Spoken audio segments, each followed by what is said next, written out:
Salut à toi, bienvenue dans cette explication linéaire du portrait de Giton, extrait des caractères de la Bruyère. On commence sans plus attendre. On va rappeler que le microgenre du portrait, il est utilisé depuis l'Antiquité. Le biographe Suétone, au IIe siècle après Jésus-Christ, y recourt dans ses Vies des 12 Césars. C'est un recueil de biographie impériale qui retrace la vie des premiers empereurs de Rome. Également, le grec Théophraste recourt au portrait dans ses caractères, caractères qui ont été traduits par Jean de la Bruyère. Alors, l'ouvrage de Jean de la Bruyère, Les caractères, il a été publié en 1688. C'est un recueil de portraits, de réflexions, de maximes et de peintures de types moraux. L'extrait que l'on va étudier, il est tiré du livre 6, intitulé Des biens de fortune. C'est la remarque 83. Et ce portrait de Giton, c'est un portrait qui est en regard avec celui de Phédon qui suit juste après. Giton, c'est le riche. Phédon, c'est le pauvre. Il est pauvre, fantomatique. Giton est riche et arrogant, comme nous allons le voir tout de suite. La problématique, pourquoi peut-on dire que ce portrait relève du registre satirique? On va découper le texte en trois parties. Première partie, depuis le début jusqu'à, nous pourrions dire, jusqu'à délibérer. En réalité, il s'agit de la première phrase. C'est la description physique de Giton. Deuxième segment, c'est le plus long de la suite. Il parle avec confiance jusqu'à par audace. Là, il s'agit finalement des habitudes de Giton. Troisième segment, il est enjoué jusqu'à la fin, il est riche. Il s'agit d'un catalogue de traits psychologiques ponctué par une chute, il est riche. Passons tout de suite à la lecture de l'extrait.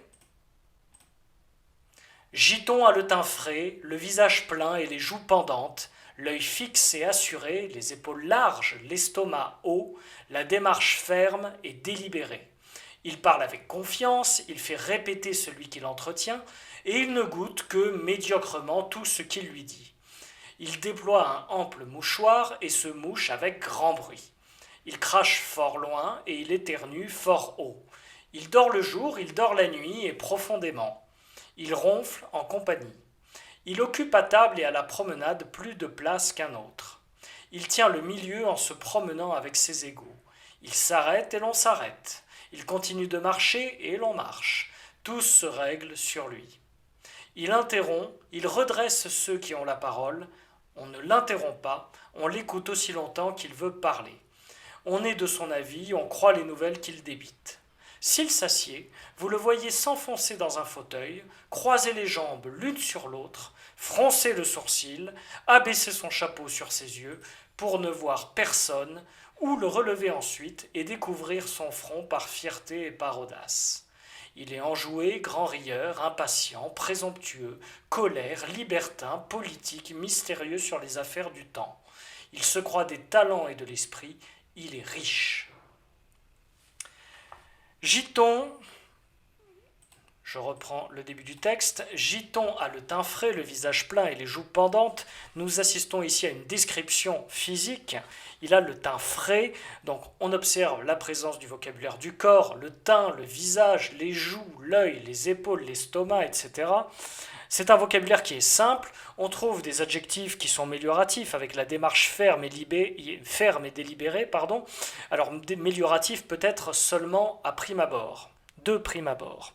Les épaules larges, voilà, il a un physique imposant. On observe également une énumération donc, de particularités physiques. Et une fois que cette énumération se termine, la Bruyère passe à une énumération des particularités morales. On passe donc après le portrait physique au portrait moral. Il parle avec confiance. Ce trait semble toujours, de prime abord, mélioratif. Confiance, donc il parle avec confiance, cela fait écho avec ferme et délibéré qui se trouve dans la phrase d'avant, mais après on s'aperçoit, il fait répéter celui qui l'entretient et il ne goûte que médiocrement tout ce qu'il lui dit. Ici on observe un manque de civilité, un manque de politesse de la part de Giton.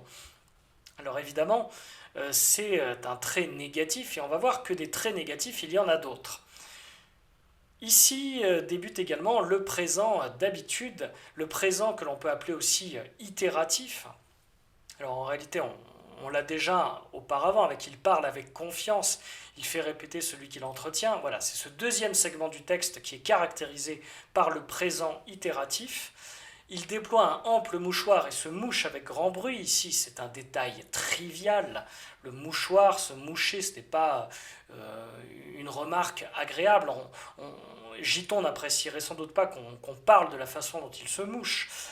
Notons également le parallélisme de construction avec fort loin et fort haut. Il crache fort loin et il crache fort haut. Là, cette fois-ci, après s'être mouché, on parle de la façon dont il crache. Donc on est toujours dans le trivial, on est dans le prosaïque, on est dans le scabreux. Voilà, Giton n'est pas décrit à son avantage parce que l'on parle de traits qui sont humains, hein, tout à fait humains, mais dont on évite de parler parce qu'ils ne sont pas très élégants. Après, donc, ces parallélismes, il crache fort loin, il éternue fort haut. On en a un autre de parallélisme de construction. Dans la phrase juste après, il dort le jour, il dort la nuit. À quoi servent-ils? Eh bien, ils servent à illustrer la démesure du personnage. C'est-à-dire, il dort le jour, il dort la nuit. Parallélisme, mais aussi antithèse entre les substantifs jour et nuit. On a une opposition. Donc, ça illustre la démesure de Giton qui ne respecte plus l'horloge, je pourrais dire l'horloge biologique des êtres humains. Donc, on a cette démesure, on a ce manque de politesse, ces détails triviaux, ce caractère scabreux. Donc, tout cela crée un effet comique, déjà. Effet comique, mais évidemment, ce n'est pas un texte qui est écrit juste pour faire rire. C'est un texte qui est le support d'une critique.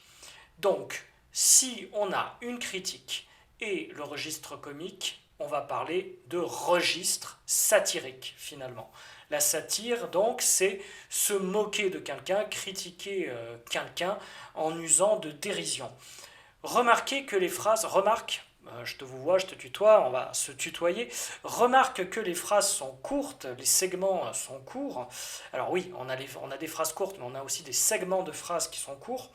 Cela crée un rythme assez rapide et un rythme en même temps assez saccadé.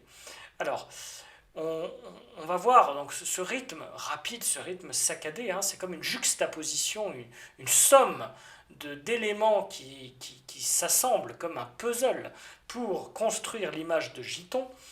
C'est aussi le catalogue. C'est aussi l'idée que l'on est dans un catalogue avec des traits de personnalité de Giton. Et ces traits de personnalité, ils se sont illustrés d'abord dans le premier segment du texte par des descriptions physiques. Et là, c'est un assemblage d'habitudes qui constitue ce catalogue. Note alors, il ronfle en compagnie, il occupe à table et à la promenade plus de place qu'un autre, on est toujours dans cette démesure, maintenant on passe aux habitudes alimentaires et aux habitudes de la promenade, donc des activités qui sont courantes, hein, normales pour une personne riche à l'époque. Note le comparatif de supériorité, hein, il occupe plus de place qu'un autre. Et juste après, il tient le milieu en se promenant avec ses égaux. Donc s'il tient le milieu en se promenant avec ses égaux, on est encore une fois dans des comparaisons qui illustrent la démesure. Et on a finalement un paradoxe avec ce milieu, il tient le milieu parce que, enfin c'est pas vraiment un paradoxe, mais ça montre que ses égaux finalement, ils ne sont pas aussi égaux que lui. Il y a une volonté chez Giton d'être au centre de la vie sociale, au centre d'une petite cour finalement qui tourne autour de lui. Après, l'effet comique vient avec la répétition. La répétition, il s'arrête et l'on s'arrête. Juste après, il continue de marcher et l'on marche. Voilà, on a ces répétitions qui créent en fait un effet comique, hein, tout simplement. Il fait ceci, on fait cela, il fait ceci, on fait cela. Note le polyptote, hein, tout se règle sur lui. Non, le polyptote, c'est il continue de marcher, l'on marche, marcher, marche. Donc on a toujours cette idée de répétition et tout se règle sur lui. Alors, Pourquoi c'est important ici? Parce que l'auteur veut bien montrer que Giton, évidemment, il est critiquable, mais pas seulement. Il y a aussi tous les gens qui gravitent autour de lui qui sont critiquables, parce qu'ils acceptent sa façon d'être et finalement, ils se règlent sur lui, c'est-à-dire qu'ils l'imitent. Et donc, il y a cette deuxième critique dans ce texte qui est très importante à voir. Donc, cette deuxième critique, c'est une critique en creux, on pourrait dire. Tous, alors on a un anonymat, on ne sait pas qui sont ces personnes-là, mais on devine donc l'entourage des riches à la cour de Versailles, par exemple. Tous, donc renvoient sans doute aux courtisans, tous se règlent sur lui, il interrompt, il redresse ceux qui ont la parole, on ne l'interrompt pas, on l'écoute aussi longtemps qu'il veut parler. Donc là, encore une fois, il y a une volonté d'être le centre des conversations, d'être le maître des conversations. C'est lui qui décide quand est-ce qu'on doit parler, quand est-ce qu'on ne parle pas. Donc voilà, il y a une volonté de suprématie de Giton dans l'activité de la conversation. Alors, interrompt, donc voilà, fait répéter, mettre des conversations. Il est important de noter également là le ressassement du pronom on. On est répété très souvent dans ce texte. Alors on, évidemment, c'est un pronom indéfini. En français, c'est un pronom qui est problématique parce qu'il renvoie à la fois à tout le monde et à la fois à personne. Donc ici, c'est volontaire de la part de La Bruyère d'utiliser toujours ce pronom on parce que il renvoie à tout le monde. Tout le monde pourrait se mettre derrière ce on, tous les gens qui ressemblent à ces courtisans autour de Giton. Donc ça donne à la critique une dimension universelle. Voilà, le fait de ne pas nommer quelqu'un précisément, ça veut bien dire que ça crée comme un paradigme, un cadre, un moule dans lequel n'importe qui pourrait se placer. S'il Alors on continue, s'il s'assied, voilà, on passe à... il interrompt, voilà, je suis un peu perdu, on est de son avis, on croit les nouvelles qu'il débite. S'il s'assied, vous le voyez s'enfoncer dans un fauteuil, donc s'il s'assied, remarquez que c'est ici une courte proposition subordonnée circonstancielle de condition, introduite donc par la conjonction de subordination si. S'il s'assied, vous le voyez s'enfoncer dans un fauteuil, croiser les jambes l'une sur l'autre, froncer le sourcil, etc. Donc on a de nouveau une énumération. Et ici, on peut noter, encore une fois, le registre comique. Hein. Vous le voyez s'enfoncer dans un fauteuil. Alors on imagine la scène, on imagine la caricature. Il croise les jambes l'une sur l'autre, il fronce le sourcil, il abaisse son chapeau sur ses yeux pour ne voir personne, etc. Alors ici, on est évidemment dans la comédie.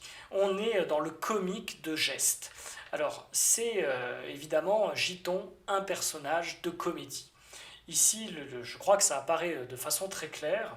Cette énumération renforce l'aspect comique et on a donc des traits négatifs avec fierté et audace. Ces deux substantifs, évidemment, ne renvoient pas à des traits de caractère qui sont positifs. On termine avec le dernier segment. Il est enjoué, grand rieur, impatient, présomptueux, colère, libertin, politique, mystérieux sur les affaires du temps. On peut parler d'énumération, peut-être même d'accumulation si vous voulez, c'est-à-dire qu'il y a un effet chaotique dans cette énumération. Elle est longue, et puis se succèdent tous ces adjectifs qualificatifs qui décrivent le caractère de Giton. Donc ces adjectifs, la majorité sont négatifs, sont péjoratifs, encore une fois, hein, impatient, présomptueux, colère. Bon, voilà, on a quand même une impression globale qui est négative. Et cette énumération, elle se termine. Alors voilà, on a d'abord, il se croit des talents et de l'esprit. Notez l'ironie de La Bruyère, il se croit, donc ça veut dire que La Bruyère ne le pense pas, hein, évidemment. On imagine très bien que ce personnage, il s'imagine être cultivé, mais en réalité, il ne l'est pas. On s'imagine qu'il a une haute idée de lui-même. Hein. Là, il est arrogant. On pourrait parler de pédant, on pourrait parler de cuistre. C'est-à-dire qu'on imagine très bien qu'il se vante d'un savoir qu'il n'a pas. En fait, ce personnage, évidemment, est à l'opposé de l'idéal de l'honnête homme qui s'impose dans la vie intellectuelle au XVIIe siècle. L'honnête homme, c'est le personnage qui est cultivé, qui est bien élevé, qui est courtois et qui est modéré. On vient de voir que Giton, c'est tout le contraire, il est dans la démesure, il est dans l'arrogance et dans la pédanterie. Donc, cette énumération-accumulation se termine par une phrase très courte. Il est riche, c'est la fin du paragraphe. Il est riche, donc évidemment ça a l'effet d'une chute. Tout ça pour dire que... Alors pourquoi cette chute? Tout ça pour dire que l'impression qui demeure dans l'esprit du lecteur, c'est que Giton, ce n'est pas forcément lui, uniquement lui qui est comme ça, ce sont tous les riches. Voilà l'effet que crée cette énumération. Il est comme ça, Giton, et bien c'est parce qu'il est riche. Voilà, il y a une sorte de logique, d'effet de causalité qui se dessine derrière ce texte. Et donc, évidemment, la critique qui était particulière, elle se confirme plutôt dans sa dimension universelle. Conclusion, donc, on a dit pourquoi ce texte relève du registre satirique. Eh bien, il y a l'usage du comique, on est dans la caricature. On a un type moral ici, le type du riche. Or, la satire de types moraux, c'est une caractéristique du genre théâtral de la comédie. On pense tout de suite à Molière, même si Molière est mort depuis plusieurs années, quand sont publiés les caractères de la Bruyère. On pense donc à l'avare, on pense au bourgeois gentilhomme, on pense à Tartuffe, etc. Giton est un personnage de comédie et ce portrait vient donc en antithèse avec celui de Phédon qui suit juste derrière. Phédon, il est pauvre, Phédon, il est fantomatique, il a du mal à s'imposer. Donc on a un diptyque dans cette remarque 83 qui est extrêmement intéressant. Voilà, j'espère que cette explication linéaire vous a servi. Si vous avez besoin d'un coup de main si tu as besoin d'un coup de main pour tes révisions pour le baccalauréat de français, tu peux me contacter à l'adresse qui est dans la description ci-dessous, contact@phdfrenchtutor.com. Je me ferai un plaisir de t'aider. À bientôt.